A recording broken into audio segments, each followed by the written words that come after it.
Сәлем баршаға, сіздермен Алтынай, менің каналыма қош келдіңіздер. Бүгін сіздерге тараканнан құтылу жолының амалдарын көрсететін боламын. Өте қолжетімді заттардан жасалатын дәрі жасайтын боламыз. Тараканды құртуға арналған өте керемет екен. Шынымды айтсам, мен осы квартираға көшіп келген кезде таракан өте көп болды. Қанша химикат заттарды қолдандым, мүлдем әсер еткен жоқ. Сосын осы борная кислота және де жұмыртқа, картошкадан жасалған дәріні қолданып көрген едім. Өте жақсы нәтиже берді. Ең алдымен біз осылай жұмыртқа мен картошканы жақсылап қайнатып аламыз. Осылай кішкентай бір жұмыртқа, картошка, сосын жұмыртқаның тек қана сарысы ғана қажет болады бізге, ал ағы қажет емес. Осылай ағын мен сарысын ажыратып, сарысын біз қолданатын боламыз. Осылай екеуін бөліп алғаннан кейін жақсылап езетін боламыз. Езіп, кішкене қант ұнтағын қосамыз. Қантты да қоссақ болады. Жақсылап араластырып, біркенше араластырып болғаннан кейін борная кислота деген мал дәрігерлік аптекада сатылады. Сол жерден ғана таба аласыздар. Соны алып, осы біз мыжып алған заттардың барлығына сол борная кислота ұнтағын қосатын боламыз. Ескертетін жайт, міндетті түрде қолдарыңызға осындай перчатка киіп алыңыздар, өйткені бұл химикат зат, сол үшін зиян болуы мүмкін.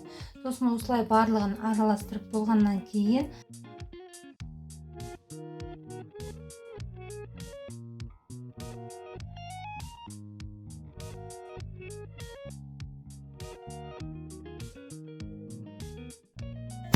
осы борная кислотаның барлығын салсаңыздар негізі жақсы болады екен. Мен бірінші жасаған кезде барлығын салмаған едім, кішкене алып қалған едім, ал екінші жасаған кезде осы бір пачканы полный салып едім, кәдімгідей әсер етті. Таракандан әжептәуір құтылып қалдым. Сіздер де міндетті түрде жасап көріңіздер, және де пайдасы мол деп айта аламын. Осылай жақсылап мыжып, барлығын кішкентай дөңгелек қыламыз. Көп дөңгелек шығады. Сосын таракан көп жүреді ау деген жерлердің барлығына сол жерлерге қойып шығасыздар. Көбінесе ол таракандар түнде шығады. Сол себепті түнде қойсаңыздар, таракандар бұны жейді, сосын өліп қалады. Сосын сіздер оны бұл қатып қалады. Қатып қалғаннан кейін бұл әсер еткен жоқ қой деп уайымдамаңыздар, өйткені бұны таракан мүжіп тастайды. Еш қорықпай осылай дөңгелектеп істеп, таракан көп жүретін жерге қойсаңыздар, пайдасын жақсы көресіздер. Міндетті түрде жасап көріңіздер, бірақ балаларға абайлаңыздар. Балалар ауыздарына салып қоймау керек.